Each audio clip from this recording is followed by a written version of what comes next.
कहानियां बहुत सुनी सुनाई जाती रहीं, लेकिन सच तो अब कुछ और ही निकल रहा है।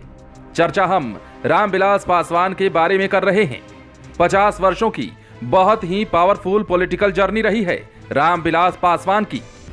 पॉलिटिकल पंडित बेहिचक मानते हैं भीमराव अंबेडकर और जगजीवन राम के बाद वे इंडियन पॉलिटिक्स में दलित राजनीति के सबसे बड़े फेस थे।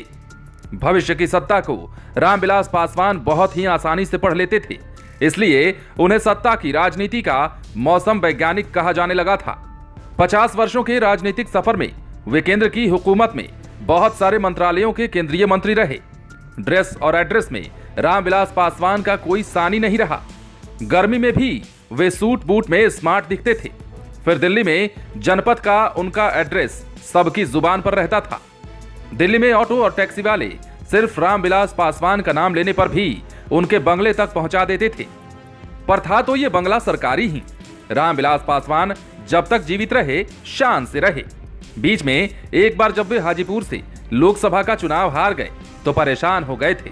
लगने लगा था दिल्ली के बंगले से बेदखल हो जाएंगे। बिहार में उनकी पार्टी लोजपा की इतनी हैसियत नहीं थी कि वो उन्हें राज्यसभा भेज देती। पर संकट की उस घड़ी में काम आए थे लालू यादव। रामविलास पासवान को लालू यादव ने आरजेडी के विधायकों के बूते लोजपा टिकट पर राज्यसभा भेज दिया था और इस तरह दिल्ली में पासवान का बंगला बच गया था। आगे रामविलास पासवान मौसम को जान बीजेपी के साथ हो गए थे, इसलिए जीते जी कोई तकलीफ नहीं हुई। रामविलास पासवान साल 2020 में जब तक जीवित रहे किसी ने ये जानने की कोशिश भी नहीं की कि दिल्ली में उन्होंने अपना कोई आशियाना बनाया है या नहीं। सभी समझते थे रामविलास पासवान के पास बहुत धन दौलत है। कहने वाले रामविलास पासवान को बिहार के सबसे अमीर नेता बताते। धन दौलत की सीढ़ियां देश के कई शहरों से लेकर विदेशों तक बताई जाती। किसी को अविश्वास भी नहीं होता, कारण केंद्र की सत्ता में वे कई ऐसे मंत्रालयों के मंत्री रहे थे जिसे दूसरे चश्मे से देखने वाले दुधारू गाय मानते रहे हैं। वैसे भी रामविलास पासवान ने कभी अपने को गरीब दिखाने की कोशिश नहीं की। जानने वाले जरूरतमंदों का निजी काम वे रुपयों के अभाव में रुकने नहीं देते थे।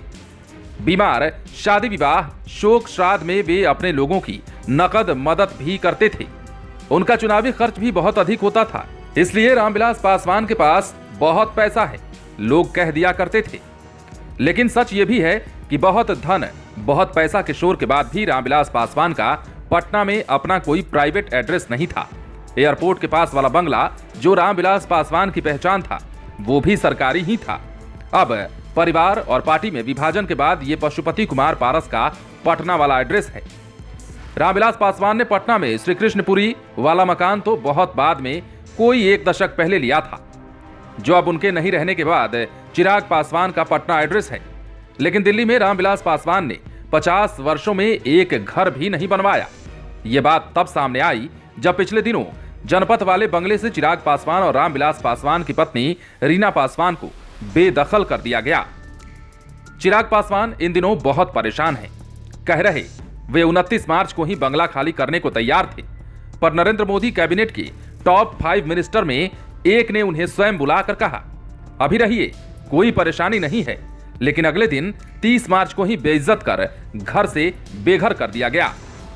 चिराग कह रहे दिल्ली में उनका कोई अपना बंगला नहीं, पापा रामविलास पासवान ने बनवाया ही नहीं था।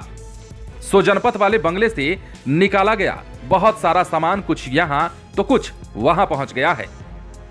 खुद को मां रीना पासवान के साथ रहने को दिल्ली में नानी के घर जाना पड़ा है। तो ये थी रामविलास पासवान की कहानी, जो 50 साल में भी दिल्ली में अपने लिए एक घर नहीं बनवा पाए, जैसा कि चिराग पासवान बता रहे हैं। आप देखते रहिए लाइव सिटीज को, और यदि अब तक आपने हमारे YouTube चैनल को सब्सक्राइब नहीं किया है तो सब्सक्राइब कर लीजिए। यदि आप ये वीडियो फेसबुक पर देख रहे हैं तो हमारे पेज को लाइक कर दें। इसके अलावा आप लाइव सिटीज को ट्विटर पर भी फॉलो कर सकते हैं।